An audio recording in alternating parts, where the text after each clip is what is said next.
Kipindi tunakuletea wasanii. What's up my guys, I go by the name Rainams. Eti nikipita kwa macho na nipimia, na kama sina pesa unguwezi nipimia. Hapa Shenster the Poet manze. Ngoma moto moto. If you wanna show some love, I don't fake it.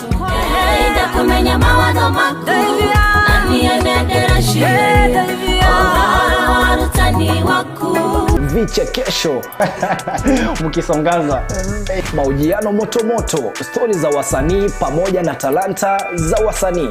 Fiki wa kasi gani kama wapatikani wakati wa shida.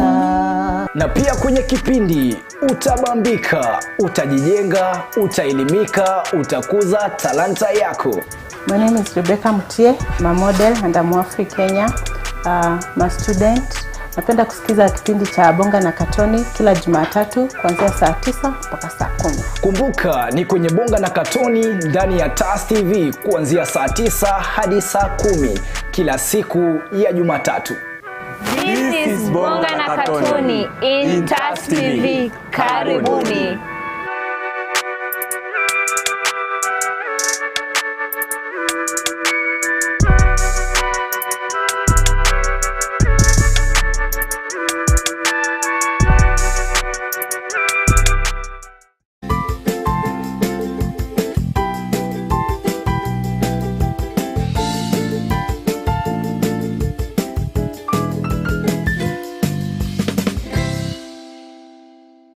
Naam, karibuni tena wapenzi watazamaji, ikiwa leo ni Jumatatu tarehe 28 mwezi wa 10 mwaka 2024.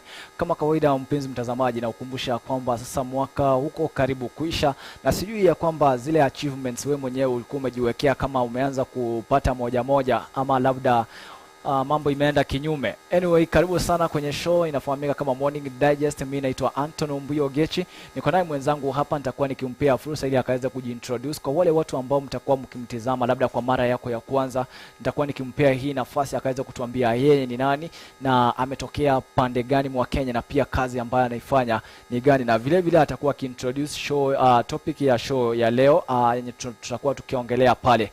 Na bila shaka kwa wale wote ambao mnaendelea na kutizama, ni vyema ukaweze kutuma arafa ya kwako, tuambie unatupata ukiwa pande gani mwa Kenya, na kwa ile mada ambao tutakuwa tukiongelea siku hii ya leo, ni vyema ukaweze kutuambia swali lako ni gani ili tukaweze kukujibu. Mambo vipi? Niko fresh. Yes, how was your week? Busy one. Yeah. Okay, kindly introduce yourself kwa mara ya kwanza kwa wale watu ambao wanakutizama. Yeah. Naam. So karibuni sana kwa show yetu leo ya Morning Digest. Naitwa Delfina Kavata. Yes. Hii si mara ya kwanza kukua kwa hii show. Tumekuwa na nyinyi. Tumeongelelea number of topics. Yes. Kwa hivyo leo nimerudi tena tuendelee kuzungumza na kuelimishana. Naam. Yeah, kwa kawaida mimi nafanya business consulting. Yes. Na ni sana sana na focus na areas za digital marketing. Naam. Na pia coaching on areas of personal branding. Yeah. Kindly introduce the topic. Okay, so yes, mada ya leo tunaongelelea about emotional intelligence. Yeah. Kindly can you define the word emotional intelligence? What do we mean when we talk about the emotional intelligence? So tukisema emotional intelligence, yes, basically tunaongelelea about our emotions. So our emotions zinaweza toka either from within ama from outside. Yes. And now intelligence inakuja in how we react to these emotions. Yes. Yeah. Wow, thank you very much. How do you handle situations when you are feeling overwhelmed under pressure? Start question. Yes. So kwa kawaida tunaweza jipata tuko under pressure either from ourselves, maybe ama kazi, ama kazi ama pia family. Yes. So pressure ziko kila mahali. So tukisema about emotional intelligence, yes, inategemea venye wewe umepata hiyo pressure. Naam. Maybe umeambiwa meet specific targets, unauza product ama service. Yes. Umekosa kumit. So of course utafeel uko pressure, maybe hautapata ile salary ama commissions. So in that case tukisema emotional intelligence inamaanisha hata kama hujamit pressure, Yes. the hujamit the targets, inamaanisha you go back to the drawing board, unaitake positively No. as a challenge. So una analyze ile strategy ulikuwa unatumia labda hii wiki, at least you change for the other week to gain something. So mtu asiseme hiyo kazi ataacha, ama maybe hii family nitaachana nayo, maisha imekuwa ngumu, ama maybe pressure za wewe mwenyewe. Like for example umesema sasa hii mwaka iko karibu kuisha. Na kuna mtu hajaachieve chenye alikuwa anataka. Najua ni kitu emotional. Very emotional. Maybe wengine walikuwa wanataka kudrive this year. Wengine walikuwa wamesema hii ndio mwaka wa mwisho wa kulipa rent, at least akae kwake ama anunue nyumba, lakini hajatimiza malengo. So haimaanishi maisha itafika mwisho. Ni kumaanisha tu you just change your strategy. When you ulikuwa unafanya, at least una learn your mistakes na una change. Yeah. Asante sana.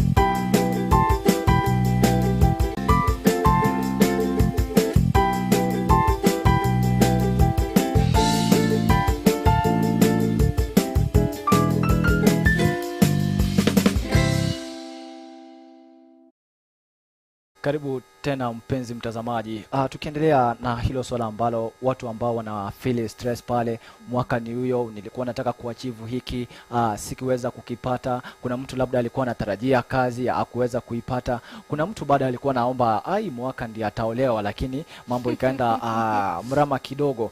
The same question, how do you identify when your emotional might be affecting your decision? So in that case, yes, tumesema kwa maisha kuna kupanga na kuna kutimiza. Naam. So unaweza kuwa yes umetia bidii yako, umefanya all the things that you could have done, lakini pia hata hivyo hujatimiza. So saa hii usifeel maybe we ni failure, ama maybe whatever you are doing is wrong. So hapo inamaanisha you go back to the drawing board. Zile goals ulikuwa umeset, angalia nilikuwa nimekosea wapi. Maybe nilisema nitatafuta job, uka-apply mara 3 uka-give up. Ama maybe ukaitwa job ukaanguka interview, ama ukaitwa job ukafanya miezi 2-3 ukasema hii job ina bore. So pia I think hapo ni wewe mwenyewe ujitume, pia you learn from wenye wako mbele yako. Uwaulize pia maswali. Ile time ulikuwa hii age yangu, ama you wanted to change your job, ulifanya nini? Ukipata mentors ama coaches wenye wataweza kukuelekeza, at least utafeel maisha inakuwa rahisi. Lakini ukikaa peke yako, hapo ndo utaanza kufeel sometimes unaweza patwa na loneliness ama mental health. Tulikuwa tumeongelelea hapo nyuma about mental health issues. Juu utaanza kufeel maybe hujaachieve what you had planned. Wengine wameachieve, hata maybe wengine walikuwa wameweka low goals, wameachieve waka-exceed the targets. So inamaanisha at least get mentors, na pia place yourself in spaces that make you grow. Usikuwe kwa comfort zone. Comfort zone, it doesn't grow anything. Lazima stretch kidogo. Stretch your time, stretch your resources. Wow. Na unajua wakati mwingine kuna kitu ambacho kinakuanga very emotional sana. Wakati ambapo unapata ndio mlikuwa ina group, labda mmegrow pamoja, alafu watu wanakuja nafanikiwa, kila mtu tofauti, and then you start asking yourself, mbona si mimi? Finally hiki kitu kama hiki huwa kinakuja na kinakuaffect. Is it good one to compare himself with others? Ndio tulikuwa tunasoma na huyu ashapata kazi, wote washapata, let us say they were 40 and then 37 washafaulu. Uko zile za pana, this thing it is normal. That person who is facing that, what advice can you give that person? Siku hizi watu unapata wako na shida sana when you compare yourself to the others. Yes, it is good to compare yourself, but remember, Mungu pia anapeananga na depending on his time. Yes. He is never late na he is never too early. He is always on his time. Yes. Yes, kuna hiyo ka feeling ka wengine wameprosper, mi bado niko nyuma. But sometimes it is good to live a life with a attitude of gratitude. Kwa sababu kwenye umefika, pia ukisema wengine wameachieve, remember pia kuna wengine the same age of yours wamelazwa hospitali. Pia kuna wengine God forbid they have also passed on. Na wewe uko alive, remember? So I think pia ni vizuri ukiketi chini before you compare yourself to the others. I think the best thing is first of all compare yourself. Yes. Sasa tuko 2024, angalia 2023 ulikuwa wapi? What had you achieved? Yes. Sasa tuko 2024, what have you achieved? And then you become grateful. Yes. Lakini the moment unashinda kumon kusema wengine wako mbele, you don't know what they have been doing. Yes. Maybe utaona mtu ameachieve as early as 25 years. Kumbe huyu mtu maybe they are total orphans ama walianza kustruggle kitambo, so they started hustling early. And you learn those mistakes in early years. Maybe alianza hata kufanya kazi when they were just teenage, wakiwa primary.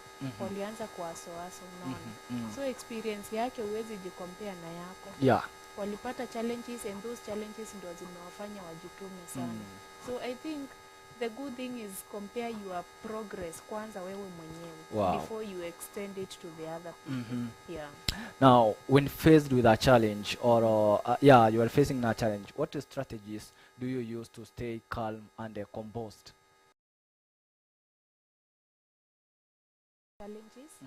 Yes, apart from finances. Pia tusiangalia finances sana. Sometimes you could be financially stable, but again you have other challenges. Maybe you could be having health challenges, relationship challenges, ama family challenges. Unajua wanasema pesa si kila kitu. Unaweza kuwa na pesa lakini afya hauna. Hauwezi ukanunua afya na pesa. Kuna vitu zingine hazinunuliwi. So it is good also to thank God that kama hauna pesa na uko na afya, it is okay. So if you are facing health problems na uko na pesa, then it means all the money is being drained zinaenda to her for medication.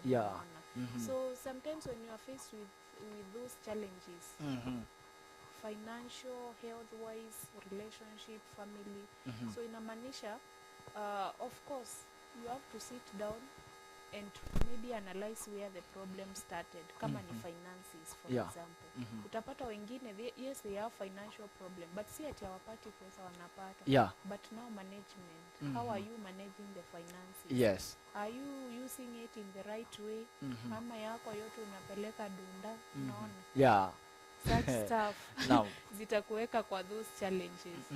So I think it's good unajianalyze wewe mwenyewe and then you learn to appreciate. Kama ni finances, unajua there is a time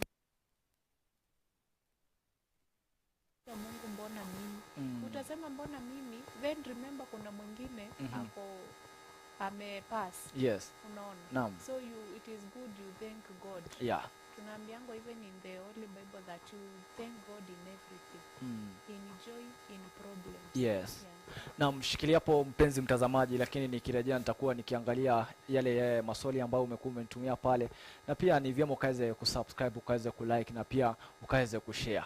Usiende mbali, tutarejea muda usio kwa mrefu.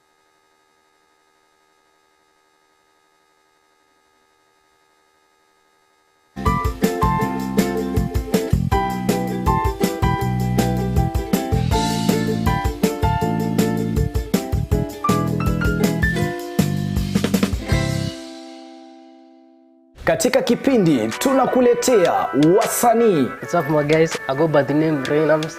Eti nikipita kwa macho na nipimia, na kama sina pesa unguwezi nipimia. Hapa Shenster the Poet manze. Ngoma moto moto. If you wanna show some love, I don't fake it. Hey, da kumenya mawazo mako. Nani anedera shile. Oh, utani wako. Vichekesho mkisongaza, mahojiano moto moto, stori za wasanii pamoja na talanta za wasanii. Fiki wa kasi gani kama wapatikani wakati wa shida. Na pia kwenye kipindi utabambika, utajijenga, utaelimika, utakuza talanta yako. My name is Rebecca Mutie. I'm a model and I'm Afri Kenya. I'm a student Napenda kusikiza kipindi cha Bonga na Katoni kila Jumatatu kuanzia saa 9 mpaka saa 10. Kumbuka ni kwenye Bonga na Katoni ndani ya TAS TV kuanzia saa 9 hadi saa 10 kila siku ya Jumatatu. This is Bonga na Katoni in TAS TV. Karibuni.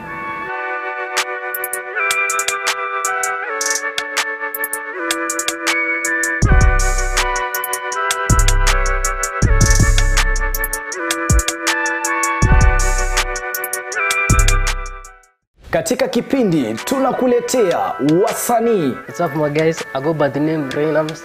Eti nikipita kwa macho unanipimia na kama sina pesa unguwezi nipimia hapa Shenster the Poet manze. Ngoma moto moto. If you wanna show some love, I don't fake it.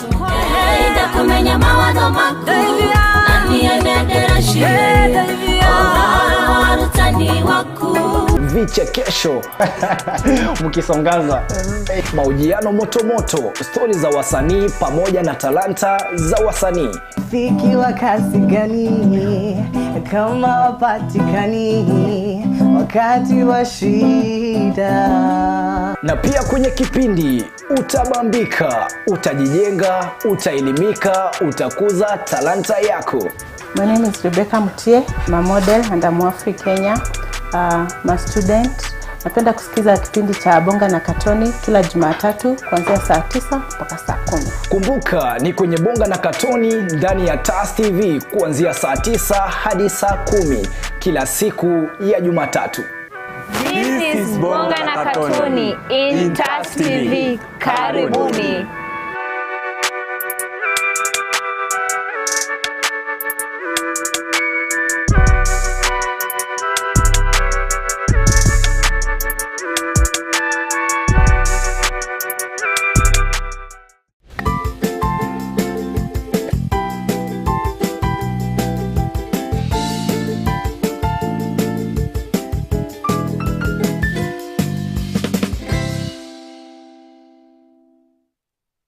Karibu tena wapenzi watazamaji. Delfina, tukisonga mbele, kabla tujaenda katika swali lingine, we were tackling about how do you keep yourself motivated during difficult times. So keeping yourself motivated as much as you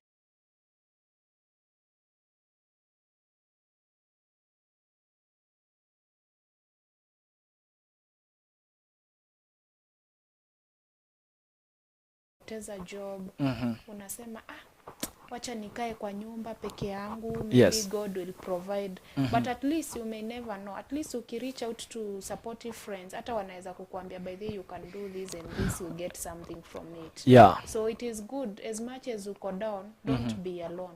At least reach out to supportive people. Na pia usijihurumie sana. Give at least, be courageous. Sema at least niliona nani alifail but akaamuka tena maisha ikaendelea. At least you look even for motivating and encouraging stories. Na pia wachange kuwa idol mtu, unajua ukikuwa idol na zile shida zikikuja, wewe mwenyewe huwa zinakuovercome na unaweza kufanya step ambayo haifai. Manake tumeona wengi wakifanya hivyo. Committing suicide because ukisha feel uko alone, that's all. Utaanza kuona maybe you are a reject, you are a failure and all that. But hizi vitu challenges ukiangalia, hata wenye wamesha make it in life, they have passed all this. Life iko mteremko peke yake, kuna kupanda na kushuka. And what drives you to achieve your goals, especially when you are encounter obstacles? Achieving your goals sometimes is going out of your comfort zone. Tuseme hata kama you are making a certain amount of money or income, ama you are running a business like myself, sometimes most of the time tunategemea clients to pay us for consulting and digital marketing. So sometimes unaweza pata job iko down. So haimaanishi you keep an eye or you put your heads on one basket. At least diversify. Angalia hao nao wanafanya aje, like that. You can partner with other people when maybe they can pay you on commission. How do you stay focused and avoid burnout in your work? Hiyo ni kubalance. Like on my side siku hizi I don't want to work on weekends. Weekends ni za kurelax a bit, Yes. Saturday na Sunday, unless when it is like it is emergency.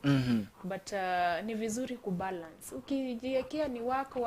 Yes. Akili itakwama. Akili itakwama, alafu utakuwa unproductive. Unajua pia the moment utaanza kupata na fatigue, Yes. you won't be that productive. So pia ni vizuri kujipanga. Sometimes you can work intensely like 4 days in a week, then unaanza kuslow down. Yes. Unajua hata Mungu mwenyewe alipeana holiday akasema Sunday pia ama siku ya saba unahakikisha kwamba unapumzika. Wewe ni nani uko hapo kazini like kila siku lazima nikue. By the way ukianza mtu aonange kama ni issue. Unasema let me commit 7 days of the full week katika hii kazi.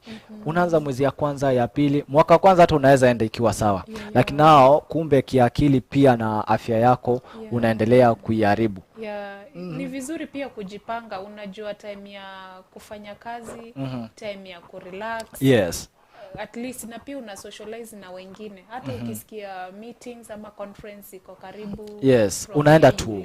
And they are free. Unaenda unasikia pia wengine hao wanapika nini huko. Yes. Na pia watu wanaenda kanisani. Unajua pia kanisani inasaidia manake pia kuna seminars pale unafunzwa vitu kama hizo. Na pia unasikiza perspectives za watu wengine. Usiseme peke yako mimi ndio niko na finances. Unasikia pia mwingine anakuambia hata mimi niko broke. At least you don't feel you are alone. Unajua kuna mtu alikuwa ameandika meme fulani akasema tutakangi advice zenu, tushakuwa wakubwa, we can reason and we can think. Hapana. I think kuna mahali hata wewe mwenyewe unafikia unafaa kusikiza wengine pale. Maana hizi vitu pia zikikuo affect na ni wewe peke yako utajimalizia pabaya na kuna life pale. Na pia ukiangalia watu wengi wenye ukiangalia their career iko steady ama like unaona ni kama they are not really facing challenges, utapata most of the time they are looking up to other people ama mentors. At least wakisikia kuna this training, this seminar, you go there, unaona. So every time you renew yourself, lakini ukikaa kwa your own space peke yako, hakuna kitu unalaningi mpya.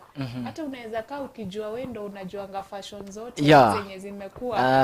Unaenda hivi unapata watu wako huku mbele. So I think hiyo kukaa pia na watu wako mbele yako na pia listening to the others, you keep on learning and growing each and every other day. Alafu unajua kuna watu pia wanaajiri huwa ndio, lakini unapata ule boss wako akupea hata siku moja ya mapumziko pia. Pia inafaa. Kuna wengine wanasema mimi naendanga Sunday to Sunday hiyo job manze. Si kupenda kuwa kaende kila Monday to Sunday, but inamlazimu kwa maana kazi lazima utaripoti pia ile siku. Napata jamaa pia kiakili ilikuwa inamuaffect pale. I think nani pia siku hizi zimechange like according to labor laws like kuna you have to work and then but I think pia siku hizi employment imekuwa amazing like unaona watu wanatoka job like saa 7 Friday na pia wengine siku hizi wame change. Unapata watu wanaenda wakirotate like unaweza pata every other week. Kuna wenye wanaenda off Monday, wengine Tuesday, like wengine Wednesday, Thursday, like that. So I think pia employers wengi wameanza kuadopt the new changes na pia hata kuallow employees working from home. So wa Sunday to Sunday bado kuna tashwishi tu. Lakini napenda sana kuna mtangazaji alikuwa anaitwa Kimani Mbugua. Alikuwa ameathirika kisaikolojia kidogo. Lakini alijitokeza juzi akasema ya kwamba it was overworking. Kumbe inaweza kuleta hadi akili sasa yenyewe. Because ukifanya kazi the same na peke yako then you are not open to the world. That's when unajipata unabaki nyuma. But the moment at least hata kama uko na hiyo break on Saturday ama Sunday, ukienda ukisikia new ideas at least hata akili unaanza kufikiria otherwise. By the way hata kutembea kwenyewe kunasaidia sana. Manake kuna mtu amekaa labda kama ni Thika, anaona Thika ndio mwisho wa dunia. Fika Karen, enda to airport. Yeah, Mombasa Road, uone hata expressway. Enda airport, enda pale Nairobi, chukua Uber, enda tu airport, zunguka tu round, piga ka selfie pale, rudi. At least pia exposure it is something good. Na pia kama unalipwa vizuri, si uende Mombasa, upige kauti kidogo, uone Indian Ocean inakaa namna gani, waache kuionanga tu kwa TV. But I think watu wengine wanakosanga kufanya some things just because of exposure. Juu unapata some people hata si finance. Ni ile exposure tu. Sometimes hata feel sasa naenda Naivasha kudu. Ni kuwaste pesa. Ni kuwaste pesa na hiyo pesa hata kitu unafanya ni nini? Hakuna. So I think ni more of mentality cause ukiangalia watu wengi those ama ni kulelewa hivyo tunaweza sema. Unajua wengine tumetoka Gishagi, unaambia mzazi kuna time nilikuwa naambia mzazi ni aje, si nikupeleka tu swim, ananiambia nini, si hiyo pesa unipe niende nikanini. But I love how people have really changed mentality because ukiangalia hata saa hii the rate at which people are going out, it is overwhelming. Yani wamekuwa kama ni sheria lazima saa tu, kama ni sherehe ni sherehe, kama ni kuharibika saa tu ni lazima, yani wamejiwekea. Hata watu wanaenda swimming ama kwenda tu just taking coffee ama good time. Out see it is not that expensive. Unajua ukiona new environment it is a therapy on its own. So badala ya ujipailie things uanze kuendanga therapy unalipa ama upelekwe Mathare hospital.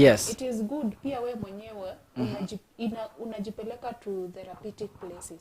At least imagine hata uende ukunywa kasoda ka coffee na watch watu wana swim. At least that environment enough. Exposure it is very important. Unajua kuna wakati mwingine rafiki yangu akaniuliza, tulikuwa tunatembea hivi, akaona watu wamelala tu, hizi field unaonanga tu watu wamelala. Akaniambia kama hawa wengi wamelala hapa ni wanafunzi wa university na colleges. Akaniambia kama kusoma ni hiyo mnaenda kulala kwa nyasi badala mtafute kazi. It is something that it is not understandable. Nikamwambia hapana, huyu mtu ana relax tu, manake masomo wiki mzima nayo imempeleka, alafu mali unaishi labda kwa hapo kwa plot hakuna field ya kulala. So unatoka tu hapo unaenda that place kujivinjari tu, akili irudi normal, Monday tena uanze the duties venye zinafaa. Vyema tena zaidi. How do you approach difficult conversation with the empathy? So empathy ni like unasaidia maybe your fellow colleagues ama friends.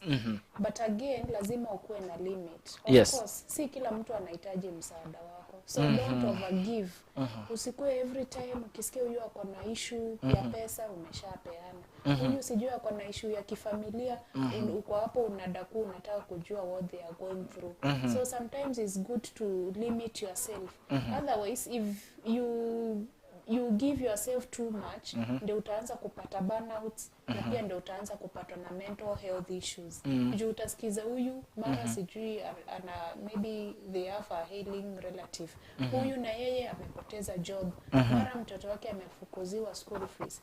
So it is good also you limit how much you can help. Pia usipate yourself you are in crisis again. Because listening to another person it needs time na also resources. Unataka financial resources. So I think it is good. Yes, you help but to a certain limit. Usisaidiange sana. And then usikue ni kama wewe ndio charity ati watu wagonjwa wote wanakuja kwako. Unajua kuna msemo unasemanga hivi, usijifanye mzuri sana manake binadamu pia usahau. Is it true that si ukisaidiana na tu usaidiana na roho yako yote then hiyo ingine achia Mungu atakubariki. Hapo ndo tunasema you have also to look at genuine of the problem and the challenge. And again remember every time you are doing things for free, people will always feel like you are always available and accessible. Lakini the moment utaanza kuweka fee utaona kila mtu amesha withdraw. They will always see like your services ni kama za free and they can have them every time. That's why tunakuanga na consultation fees. Hakungekuwa consultation fee, unaweza amka tu leo uende hospitali na unajua vizuri sana utaki kutibiwa. Lakini hiyo consultation pia naona kuna mali nafaa ifanywe marekebisho. Manake venye imewekwa in a way that Wakenya wengi imetuacha katika wasiwasi. Manake unajua zile ofisi ziko, lakini kabla ukali ile kiti kwanza kama hujalipia sasa shida ni sijaeleza chenye nataka kwa mnataka kuni consult pale. Naweza kukuambia shida yenye unataka kuni advice lakini haiwezekani hapo, kuna mahali nafaa kwenda. Si unaona ushakulia zangu before nifike kule. Si ukuje uniambie shida yako ni gani? Ni 1 2 3, then this is the amount that you are supposed to pay, but they start with pay this first if you want to see me. Why is it like that? That's why, at least for people to be serious, because I'm serious, ndio maana nimekuja. Kama singekuwa serious singekuja. Imagine people suffering from mental health, imagine wakipelekwa rehabilitation, you have to pay. Why? Najua ni akili nini imeharibika kidogo ama nini, lakini the question, okay, si lazima nikuwe sick ndio niende. Naweza kuenda pale nataka mawaidha ya kibinafsi, unaona, labda marriage, sijakataa. So siwaje kwanza ni introduce chenye nataka nisaidiwe nacho. Mbona uanze like pay me this? That is now the question. Manake naweza kukuletea kitu ambacho nataka ushauri, lakini haiwezekani kwako, utanituma kwingine. Lakini unaona ushakulia nini? But now hiyo ina apply from place to place. But again, ukipata consultation ama some treatments for free, then it means behind the scenes there is somebody paying for that. Unaona? It's like kama how kuna kuanga free counseling kwa high school na primary. Kuna hizo counseling department, a specific teacher kwa allocated kufanya hivyo. Yes. Unaona? So you see in that case, that teacher utapata maybe ameongezewa something for the counseling and all that. Ama for example, ukienda counseling like Red Cross, they do it for free. Why? You find that the employees, they are paid for to do that. So that's why consultation fees is always there. Yeah. Especially if there is no one else who is paying for that service. Na sasa the question was, si kuje after ushasikiza story yangu. What if usinisaidie? Ama mnajuanga nikikuja hapo I'm the final, mimi ndio kuongea sasa. Nimekuja kujua that some Kenyans or some people they just need affirmation. Kuna mtu anataka kuanzisha tu biashara fulani. Yako na kila kitu, but it's only that ajaisikia mtu amwambie, na hiyo biashara yako iko sawa, it is very profitable, do it. Unaona? So akikuja kwako as a consultant, then you consult for the person before they pay. After they get to understand what they're supposed to do, they won't pay you. So on your side umesha lose resources and it's something that you have invested in. Wow, unajua kwa wiki kuna mambo mengi ambayo happen sana. Najua kutafuta kazi ni kitu emotional sana, ni stressful sana. Na kupata pia ni poa ndio, lakini ngwenje pia zina define. Sasa hii wiki watu wameambiwa kuna kazi watu wana apply Katari majuu. Sijui kama uliona historia ya KICC. And then KCC na pia wengine walikuwa wameenda Kabete National Polytechnic. I think ni kama ndo hizo. Now the question was very simple and the interview was very simple. Lakini Wakenya ni akina nani? Mtu akisikia tu kesho kuna kazi mali, anaonanga yani ni kama ashawini. Mtu tu anaamka venye yako, anaenda tu pale, hajajiprepare. Sijui kama umeona governor, the former governor wa CS Mutua venye aliweza kusema ya kwamba watu walienda na hood. Dressing code ndio iliangusha watu. Na watu walikuwa wanahitajika tu 8,000. There were 20,000 people there. Lakini the dressing code yote ndio iliangusha watu chini. Mtu anaenda na hood aje? Mtu unaenda aje na Crocs na interview? Unajiweka tu stress ndani ya stress zingine. Umeenda ndio kutafuta kazi, uko na stress ya kazi, lakini wewe mwenyewe unafanya nini? Unajiongezea nyingine.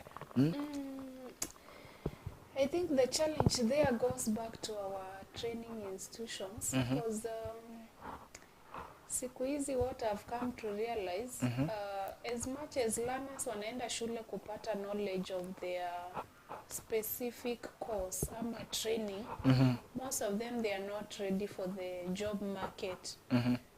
Like msee ana feel mimi ni msee wa electrical, so ufai kwenda official, naweza enda na ile apron tu ya apron.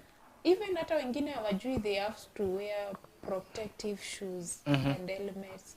Wao wako tu najua nikivaa Crocs si bora pesa. I think people wameka ile mentality ya bora pesa. But now hawataki kufanya the real work. The physical appearance, it is very important. Yeah, because they say people will address you the way you are dressed. Yes. So I think hapo ndo learners wengi ama fresh graduates wanapoteza chances.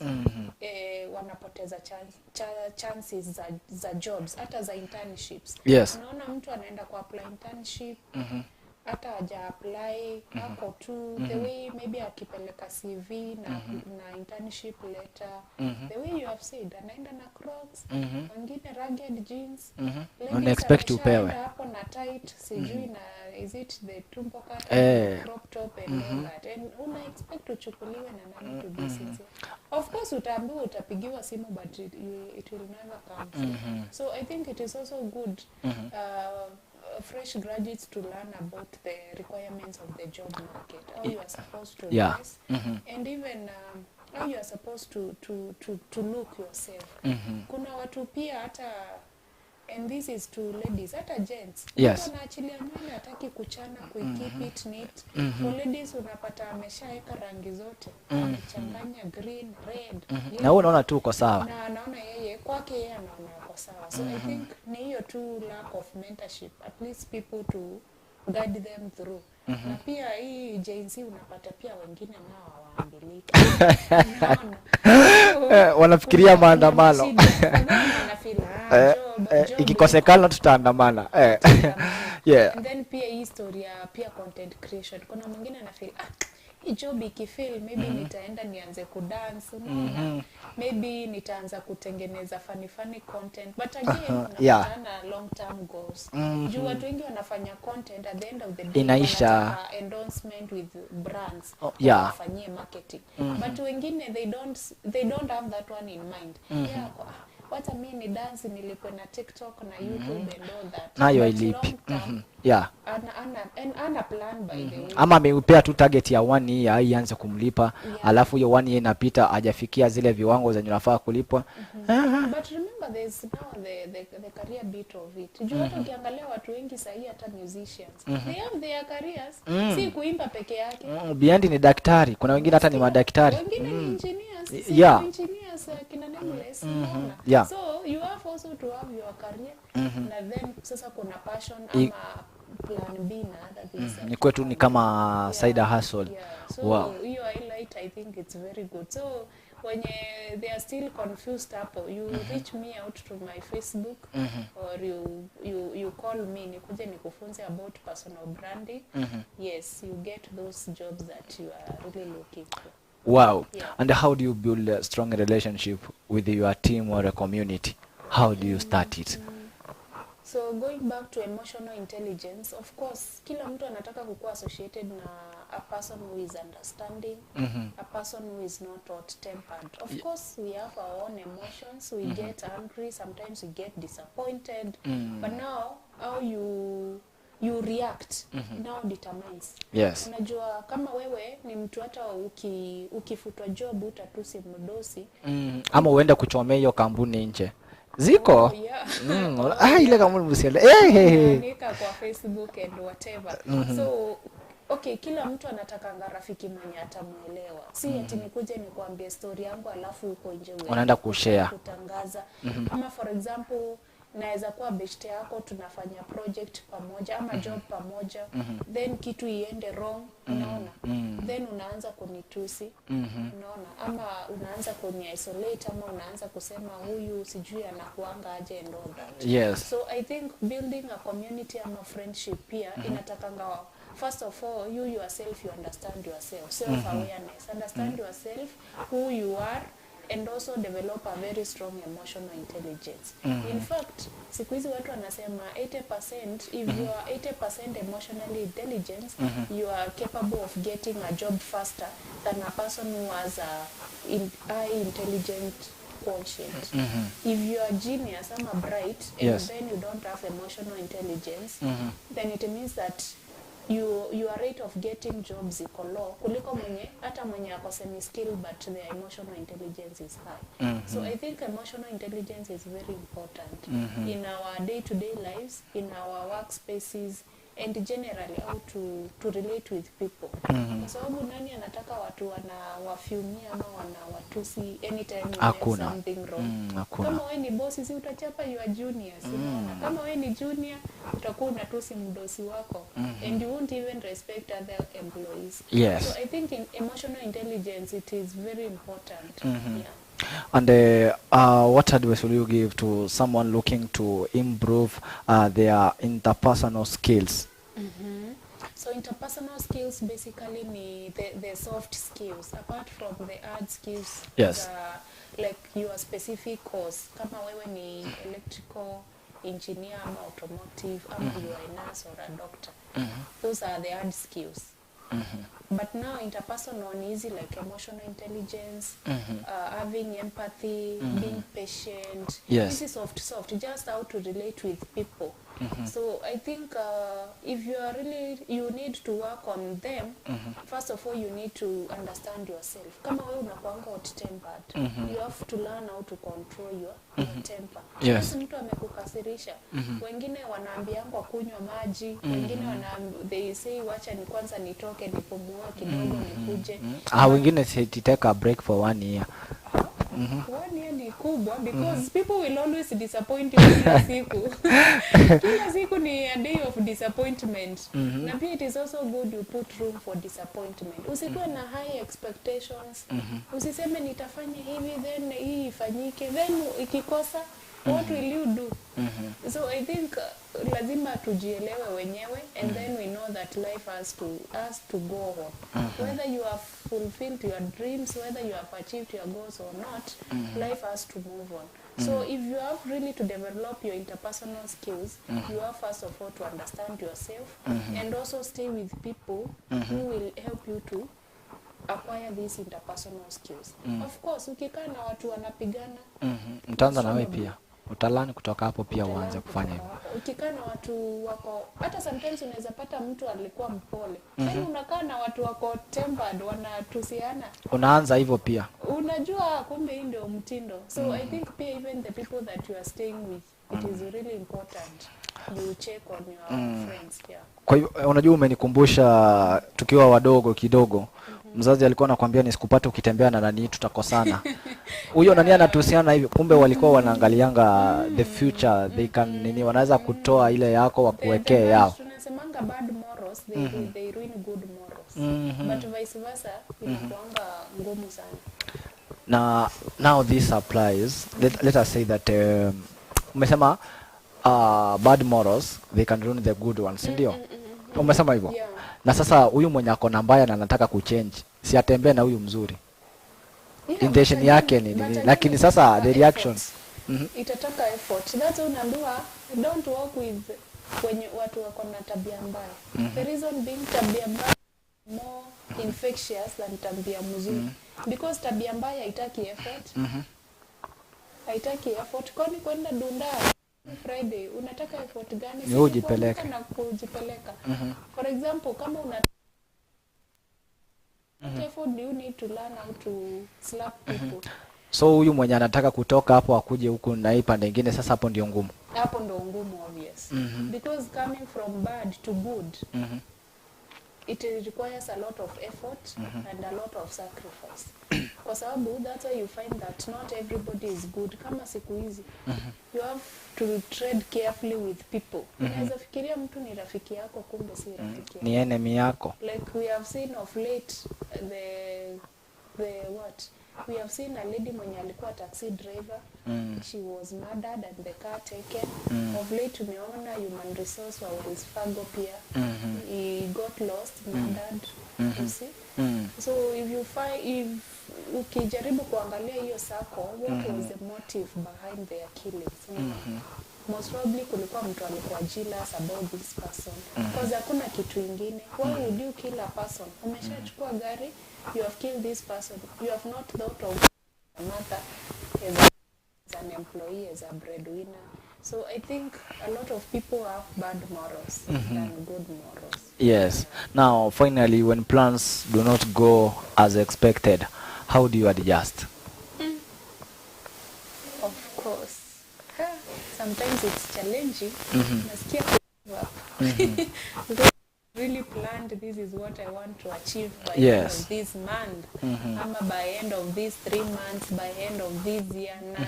Hata hujakaribia kuota. Yes. Inakuwa hivyo. Ngumu. So it is good you re-strategize. Yes. Angalia nimekuwa kwa hii job inanipea hii do, nimesave this one, haingiani vizuri. So sometimes you might say, wacha niongeze another hustle else, let me look for another well-paying job yenye itanipea what I want. But at the end of the day, learn to re-strategize and learn from your mistakes. Maybe umekuja kurealize nimekaa kwa hii job for so long without promotion because nakuja job late, nikipewa target I'm not meeting, my dressing code nimeshinda kukua want, my relationship with employees tukiambiwa maybe we go sell a product mi siendi, unaona. So maybe that's why you are not achieving your goals. So ni vizuri uketi chini ujiite mkutano you as yourself, ujiulize nimefanya 1 2 3, where am I going wrong and you correct. Wow. Yeah. Wow, natumai ya kwamba mmeweza kusoma mengi pale kuhusiana na swala ambayo tulikuwa tunauliza. Kitambo wakati ambapo nilikuwa mdogo nilikuwa naona watu wana grow, mwaka unaanza inaisha, lakini mtu ana plan bora tu amke akunywe chai then. That is all. Sasa tukaendelea kugrow, tukajua ya kwamba every year you must put an effort there. You must have your own plan, ujue ya kwamba nafaa kuachieve hiki na hiki na hiki. Na kama itaenda venye tulikuwa tunatarajia, we don't give up. We still try again. Yeah, we try again for another time because kuna maisha mengi, kuna mambo mengi tunafaa pia kufanya, lakini kibaya zaidi ni wewe kukaa idle kujua ya kwamba nitatimiza lengo fulani. That one, hiyo sasa ndio mbaya. Putting effort. Tunasemanga if nothing changes, of course nothing will change. Yeah, so you have to change something. Yeah. Hata kama utakuwa unasema yes sina hiyo job, lakini nitakuwa naamka mapema. Nitakuwa naamka mapema, I do something. Yes. Na kuna vitu mingi by the way watu wanaweza fanya. Si ndio? Bible, reading a novel. Yes. Na mambo mengi. Watching a motivating video. Vitu ni mingi. Hata ukisema uko idle, there are a lot of things that you can do. Watu wasikae idle. Idle wanasema it is the devil's workshop. Ndio wanasema. Yep. Kufikia hapo sasa tunatamatisha show ya asubuhi ya leo. Mchana wa leo ni saa 6, mchana wa leo. Tunasema ya kwamba ukaweze kuwa na wiki maridadi na wewe pia ukuwe na wiki njema. Thank you so much. Tena tupatane wakati mwingine tuwaeleze zaidi. Sina la ziada. Mungu akulinde na ukuwe na wakati mwema. Kwa heri.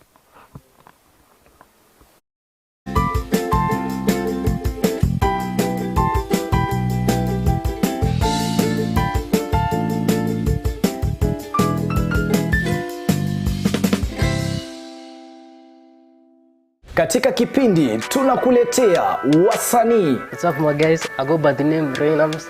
Eti nikipita kwa macho unanipimia, na kama sina pesa unguwezi nipimia. Hapa Shenster the Poet manze. Ngoma moto moto. If you wanna show some love, I don't fake it. Hey, kumenya mawazo makuu. Nani anadera shule? Oh, utani waku. Vichekesho mkisongaza, mahojiano moto moto, stori za wasanii pamoja na talanta za wasanii. Fiki wa kasi gani kama wapatikani wakati wa shida. Na pia kwenye kipindi utabambika, utajijenga, utaelimika, utakuza talanta yako. My name is Rebecca Mutie, I'm a model and I'm Afri Kenya. My student. Napenda kusikiza kipindi cha Bonga na Katoni kila Jumatatu kuanzia saa 9 mpaka saa 10. Kumbuka ni kwenye Bonga na Katoni ndani ya TAS TV kuanzia saa 9 hadi saa 10 kila siku ya Jumatatu. This is Bonga na Katoni in TAS TV. Karibuni.